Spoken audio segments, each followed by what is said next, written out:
eliko la kisanini ke mboka zo tambola soki Kabila alali na lokolo ya mwasi bobia lelo to biki mwandambo soka alali na lokolo ya mobali bobi to sambo et donc il faut to kima tala net likambo ya ndeko Sami Badibanga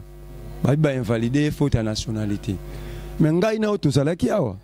batime ministre ba imboka bakangi aza belge mibeko li konzi eboyi tamwe mwamba na Kabila babendani na kuku na Sami Badibanga bayote asali recouvrement ya nationalité tala Kabila mamasa na cour constitutionnelle azui avocat ya famille na maître Nkulu a commissaire juge à cour constitutionnelle donc moto fois samba asambela Kabila ce qui cour constitutionnelle kangiye yemo so commission juge na kati ya cour na ebite yo ko expliquer on yo moko prof yo moko mwana kelasi donc ezande Kabila azopona so alali abia ndeko ko kama te mukomzo ba yote yo pe na Congo te Kabila za bongo donc yende mutu avandi nanga longola bemba wana longola musitu wana zomona niveau Kabila zo memela biso sadi akomisi mboka na bulu yeke akomisi mboka na mobulu akomi lokola mo maître mutu makasi pomba ngai na ABC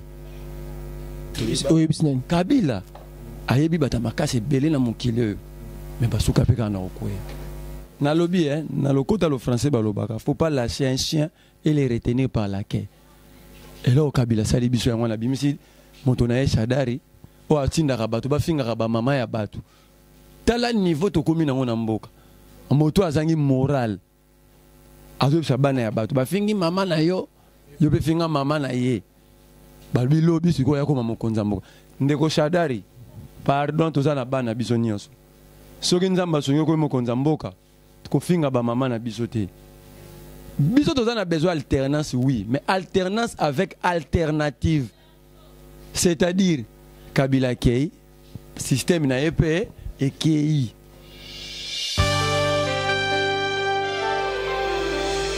Salut à tous les fidèles internautes, salut à tous très chers abonnés de www.bonganamedia.com, la seule chaîne qui fait un bon travail. Kanede Sarabino que tous arapoto que nous de la bino ba source d'information, de même actualité au isolé qui la bon awana République démocratique du Congo, notre très cher pays, et pourquoi pas en particulier awana kata Kinshasa. Aujourd'hui nous avons quitté du côté de la musique, de quitter du côté théâtre, mais nous allons parler de la politique. Nous allons parler des actualités politiques quoi. Donc ami bon mon analyste politique à vraiment à long et à large sur les actualités politiques. Tourlobela Marmoutali, les invalides de la présidentielle. Tourlobela comme notre président Azobeta Tolo qui est une père de la démocratie. Tourlobela comme Italie bon si aujourd'hui ou en décembre élection c'est limité. Nino ba Congo ba olingo ba sala nino oyo ba politicien na biso ba okanisa. Tourlobeta be masolo ya situation ya Bemba. Donc on va parler de tout botique à bien branché pour bon nabiso et on repère ça bon mbote pas ndo ya mimbote ndo mbote ndo Dimitri ni santé muke na ndenga Congo ba to bazo la na minute na www.bonganamedia ba roye ba kombo na yo kombo na ngande ko Marley Fufu naza moko ba politique ya mboka. OK Marley Fufu donc to ye ba santé politique ya mboka na biso za ndengeni. Santé politique ya mboka za mabe makasi vie ya muto tozane en face donc Kabila quoi donc ati mboka na situation moko to ebite so to sa ndeni so biso mo ba mboka to telemité to ebite so to sa so biso mo ba mboka to telemité to ke le mamba na le mamba po yebil kamo ya TV za kamo ngonga yo poza banzelo belé pour toujours payer na moi passe pour tout soyo et c'est ngaito benga basinga mais temo linga pe ko lobela ba yimboka ba yo kabiso yango mo bondi mai pe ko ya to banano kamo ya premier sujet na biso lobela kamo ba les invalides de la présidentielle ba yo sena benga ni bango to ba yo sena boyi bango ba déposer beaucoup candidature na ba yambaki bango mais ba déclasser bango to ta so ko tenga so ba kombo batango et puis au peut ça so ba raison ya ba moko pour ba longo li bango ndeko ezamawa soki mokonza mboka azokanisa ye mo suzumbula matali donc Kabila azokanisa aza président en même temps aza l'état. Expliquez surtout comprendre autant il est président mon l'état expliquer biso. Eliko la kisanini ke mboka ezotambola soki Kabila alali na lokolo ya mwasi bobia lelo tobiki mwandambo soki alali na lokolo ya mobali bobi tosambwe donc il faut tokima tala neti likambo ya ndeko Sami Badibanga ba invalidé faute ya nationalité mais ngai na tozalaki awa batie ministre ba imboka bakangi aza belge mibeko likonzi eboyi tamwe mwamba na Kabila babendani na kuku na Sami Badibanga bayote asali recouvrement ya nationalité. Est-ce que lelo tamwe mwamba na Kabila bakoki ko expliquer biso recouvrement nino bapesa ki Badibanga o ezangi valeur juridique lelo po ba éliminer ozomona ndenge ba okuma mboka donc bako mema mboka ondenge ba osala théâtre na kati ya ndako na mboka oyo ya série soki Kabila zaki moto ya série nde Badibanga nde tamwe mama nde tokosoa no balongoli ye pe aki na justice donc ayibi l'état ascroquer l'état bon lokola ye moko Kabila ko kanisa kaza l'état pas za mokonzi donc amoni yango normal.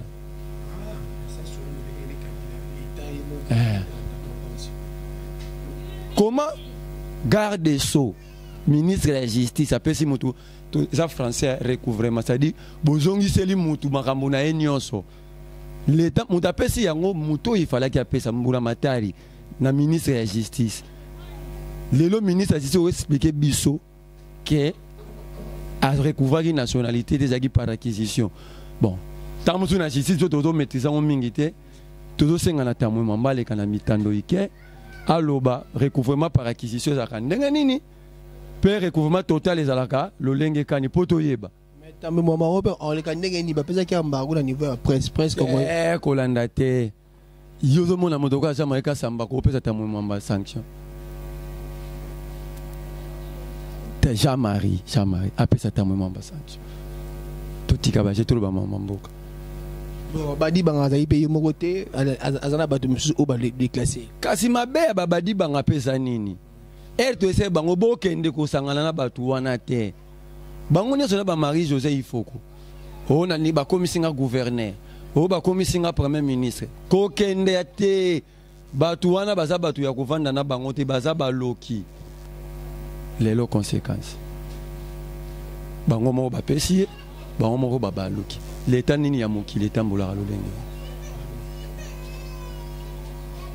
caractère à l'état ezalaka sacré pour ceux qui l'état pesi mukanda ekomi ya solo ezala kwa nzambe pe ndimi yango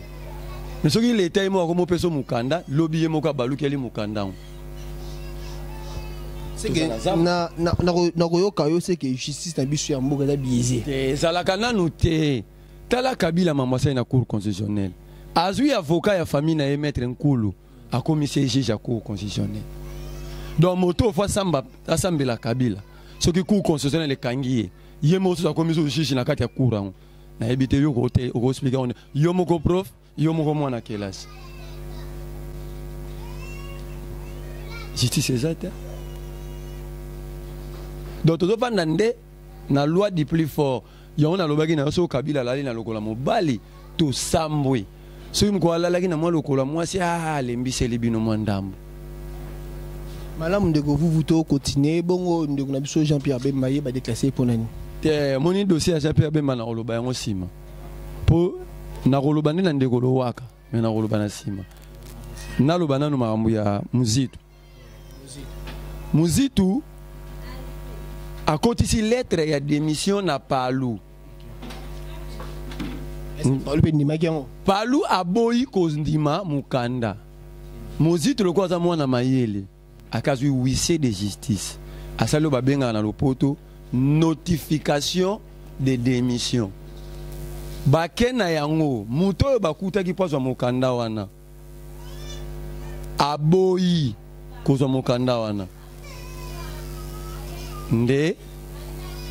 huissier a constaté na mutu wana refi a co-signé. Cela veut dire tozui acte que Muzitu a longwe binonde boboyi.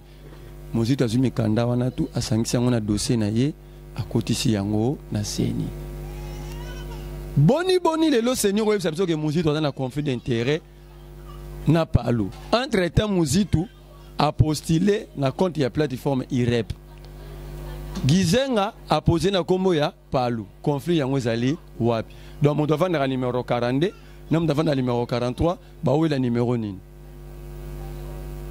Bon, eza bena clair na makambo yango. Nazo ebate est-ce que seni yango ezakana senité papa na biso nde corneille nanga aza soki kabila kamule litoyi mokie ayemba moko ndimi. Donc eza nde kabila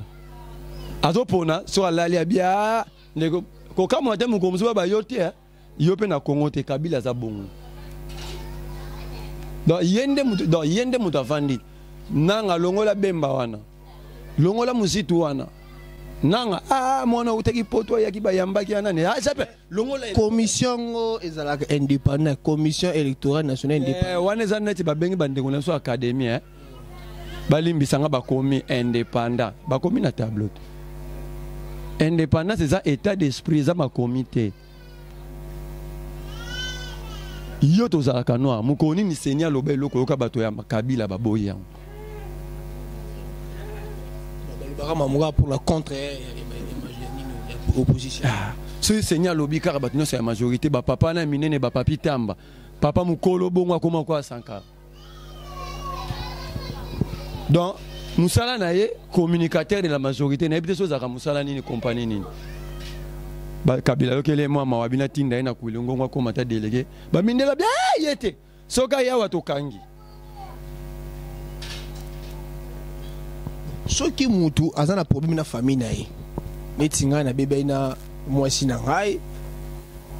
na kotika ko déposer ni na ngai na seni pourquoi bo pekisanga na déposer quand président kutu bongo te zande kabila nazoloba na yo so kabila lali atuni mwana na utaki poto bayambaki wa nani o te Jean Pierre Bemba nanga longola ye mutu wana zalaka premier ministre na nga wana kala wana utaki Paluna Muzitu longola ye na Roberto lisolo moko tangu Shadari akenda kotika mikanda na ko na seni omona Shadari na ba mikanda na maboko nde ba candidat wa oza mopandisa ngoluka ameme mikanda te nani asaila ke mikanda zomona niveau kabila zo memela biso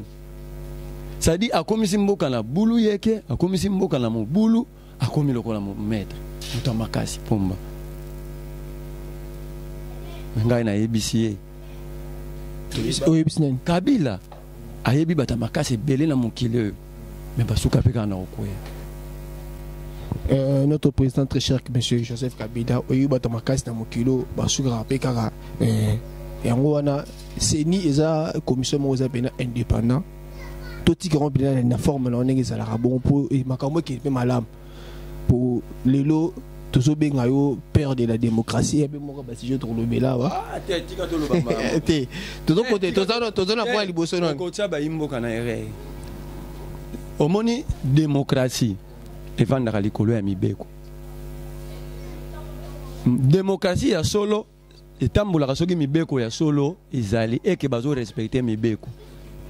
nako tuna yo eloko moko oyebi c'est d'ailleurs kiongo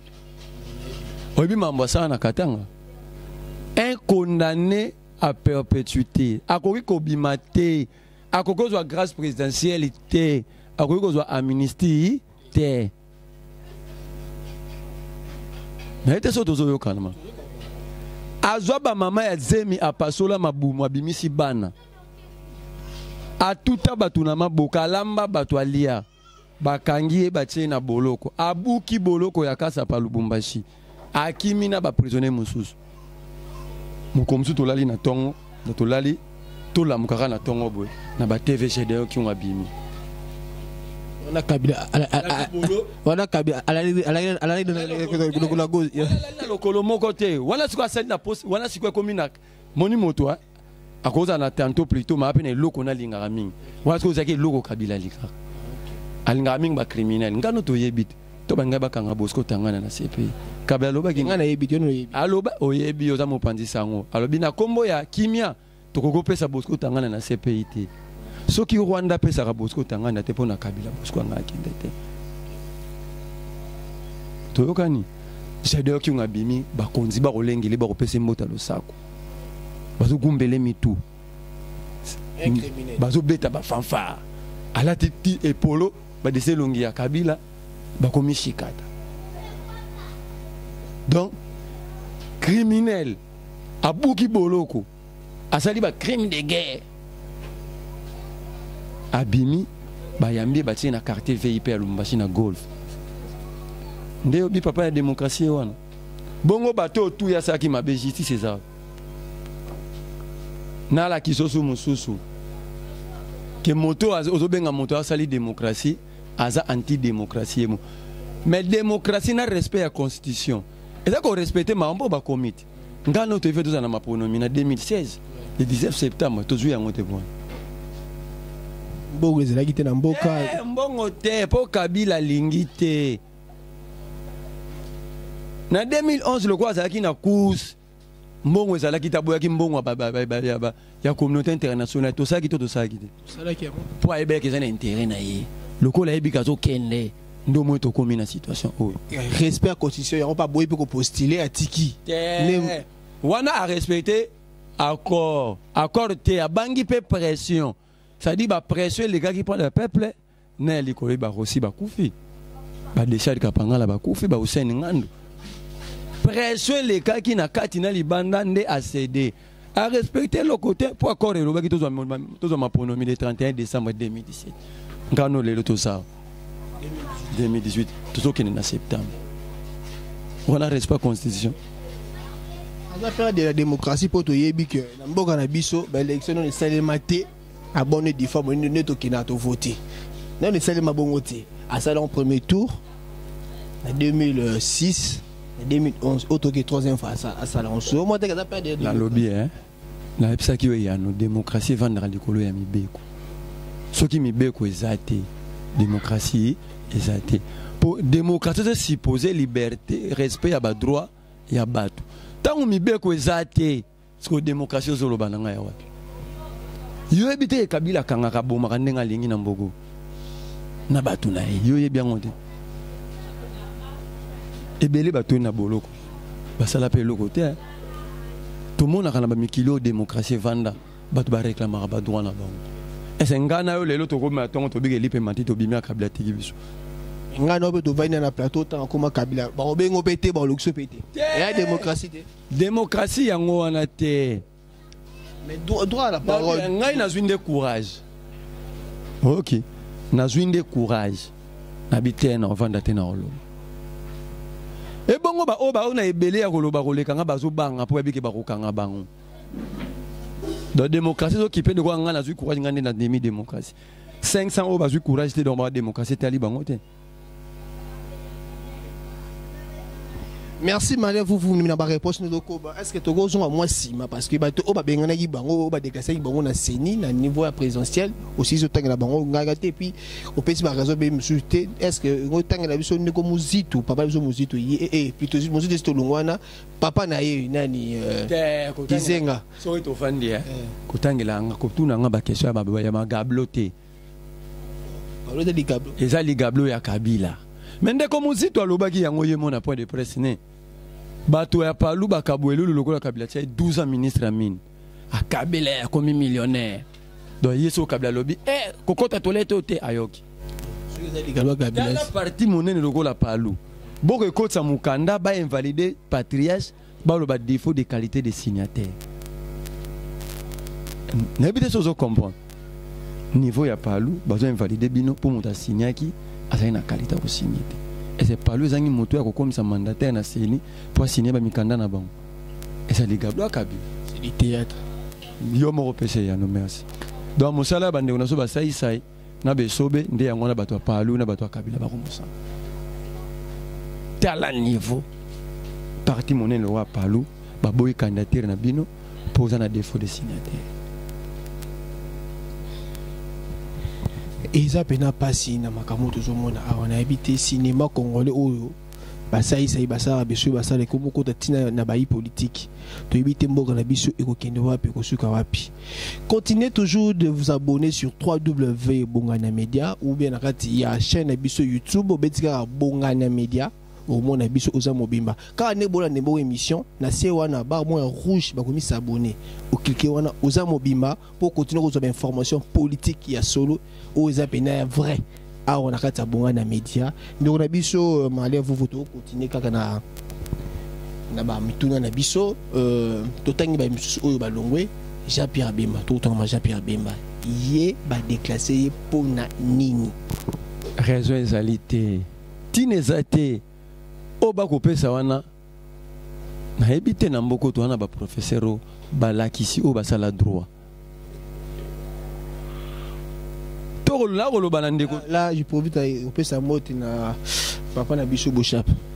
te yepete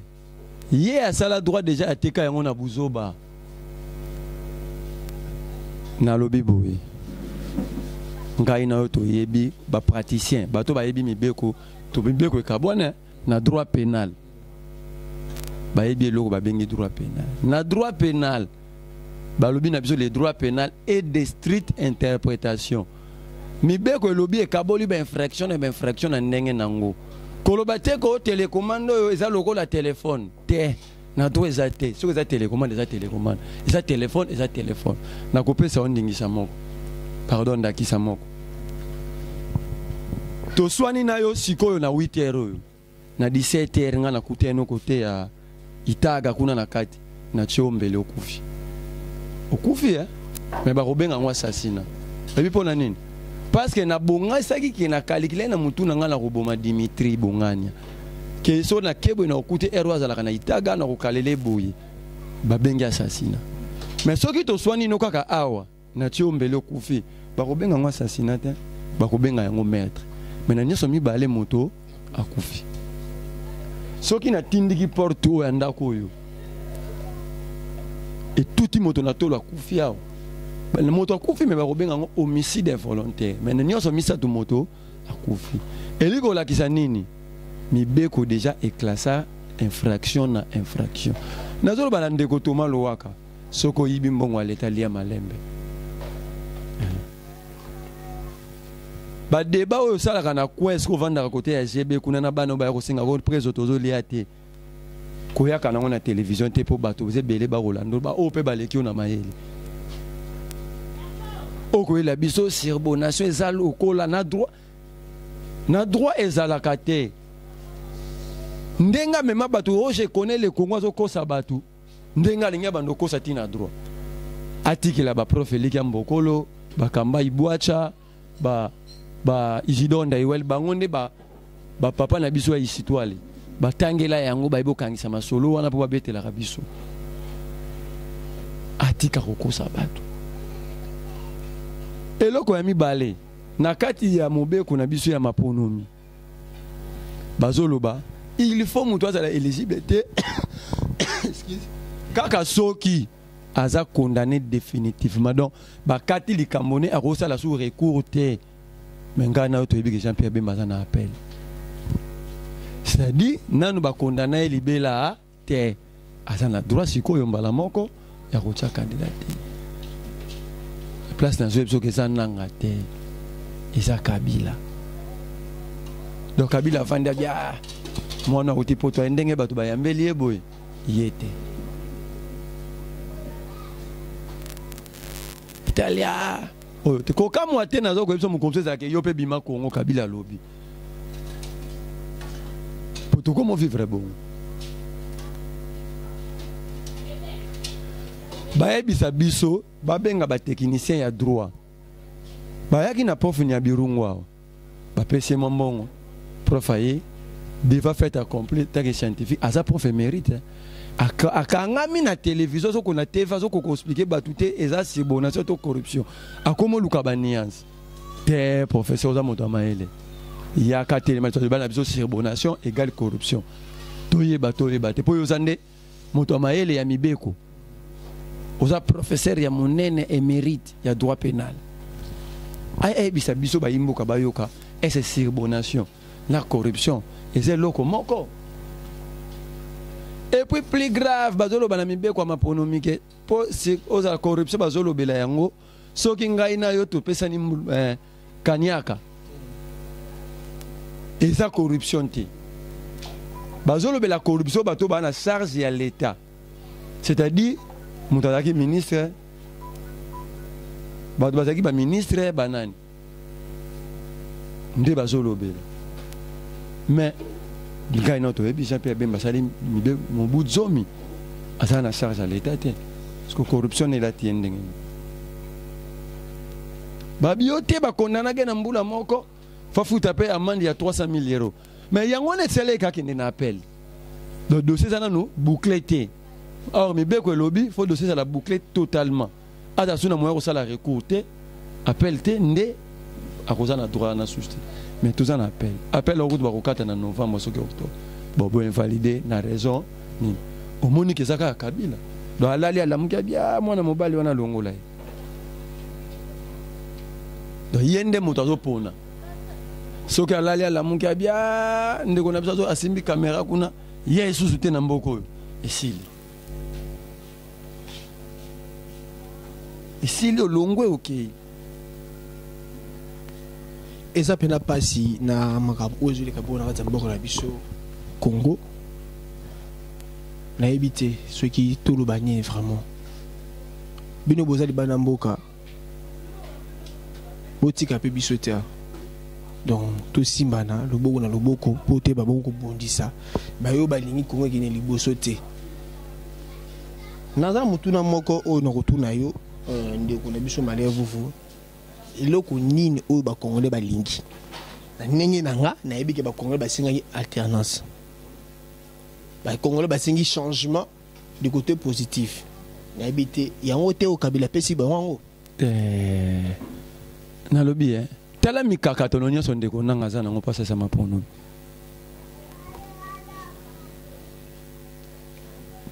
Eza ndeko Kabila te. Nazo tangelo kombo na pamba pamba po ezaye. Teneso azuluba nenga tikiza ya lokuta. Na lobby na lokota le français balobaka. Faut pas lâcher un chien et le retenir par la queue. Et là au Kabila sali biso yango na bimisi moto na Shadari o atinda bato ba finga ba mama ya bato. Tala niveau to komi na ngona mboka. Moto azangi moral. Azo sabana ya bato ba fingi mama na yo be finga mama na ye. Balbi lobi siko ya koma mokonza mboka. Ndeko Shadari pardon to zana bana biso nyonso. Soki nzamba sonyo ko mokonza mboka ko finga ba mama na biso te. Ko tinda te ba finga ba mama na biso. Po biso to za ba bantu to za bato mwendo eza soni. Bana bayoka ke biso za ki na tango na biso to ndimaka moto o azo finga ba mama ya bato na TV.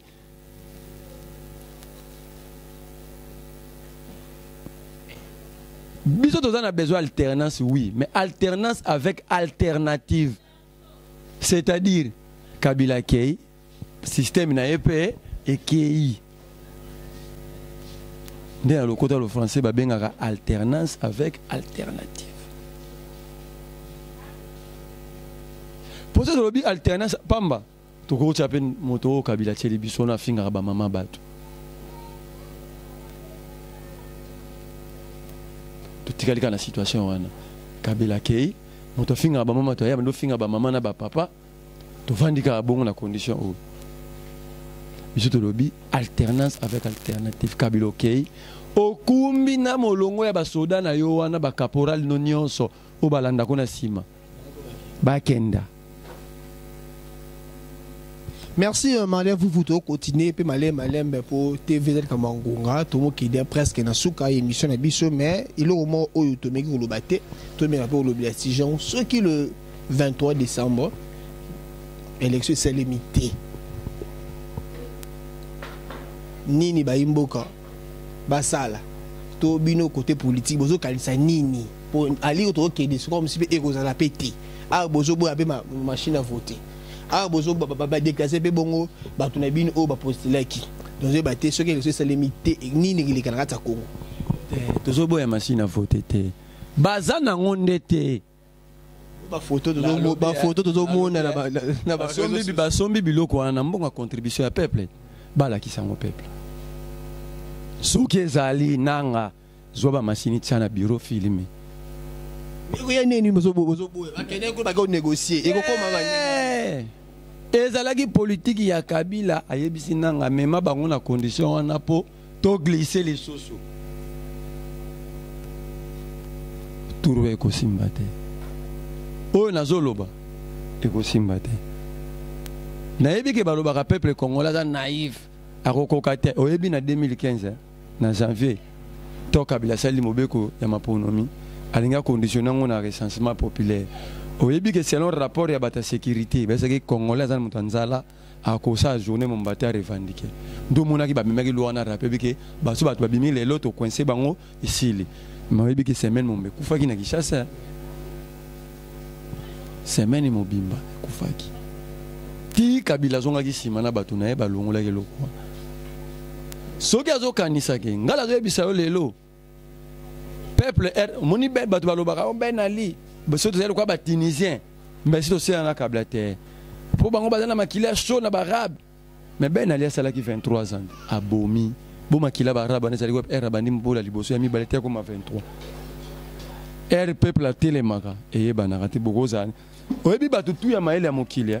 moto asala thermomètre ya koyeba température ya peuple azate peuple ko webse loko na 8h na 10h asiliki pe bokoko contrôler ngote ndeko Kabila sala keba glissement monsieur toko solo la terre nazolo bana baimboka moto ke so na Kabila aza mongunu toko solo la terre bon soki to solo li elo on dit ne relaxa biso ke Kabila turu a kotosa e toko solo pour tout mon accord à Saint-Sylvestre oyo kutu Saint-Père papa ya Monsanto andimi banganga nzambe bakoti yango Kabila zui to moni eloko asali banganga nzambe na be église eloko ni siko to kosala turo ye akoyoka te yende monguna ya pepe to kosolola te soki nanga kokopesa biso maponomité alongwe Kabila longwa to poni personnalité nette ya société civile to tie wana mema biso na maponomi okomona maponomi nengo sana wana eza suna décembre pété te soki ozala na décembre te yona bité soki ba pesité donc c'est que tant ba soki ba pesité donc to komi na décembre to fosali vote te to va dire na décembre mais to bima na nzela ndenge article 64 ya mobeko li konze lobby to ko benga na Kabila na batu na ye comme na ebisi yo ba o mona ngolo ko la G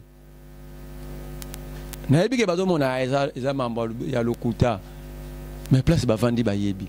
to bimi to marche ba ya ba lai batata lai kya wa o mona Kabila ndaka bandeko lukba akome ko banga moko luka ko solola to se to ko solola te ndenge to bwagi to solola na batata lai kina ye ndenge pe biso to ko solola kana yete maponomi ou bien Kabila ke mais il compte mboke lobi boye il kondi ya mibeko ya mboke lobi boye pour Kabila qui il faut élection salema moto remplacer ba c'est des mise parce que bilo boko ke pour na tika na likolo autant il commande comme quoi Bouchab à sa professeur ya droit constitutionnel kendende ko tuna e motuna wana loba na e aya ko répondre en auditoire devant ba étudiant o ya tangisa ka droit ngala sala droite moi na peso ya noyo ezate Bouchab eza pena musalo ya komela professeur droit constitutionnel akende abengata betida IPC a telemi na salle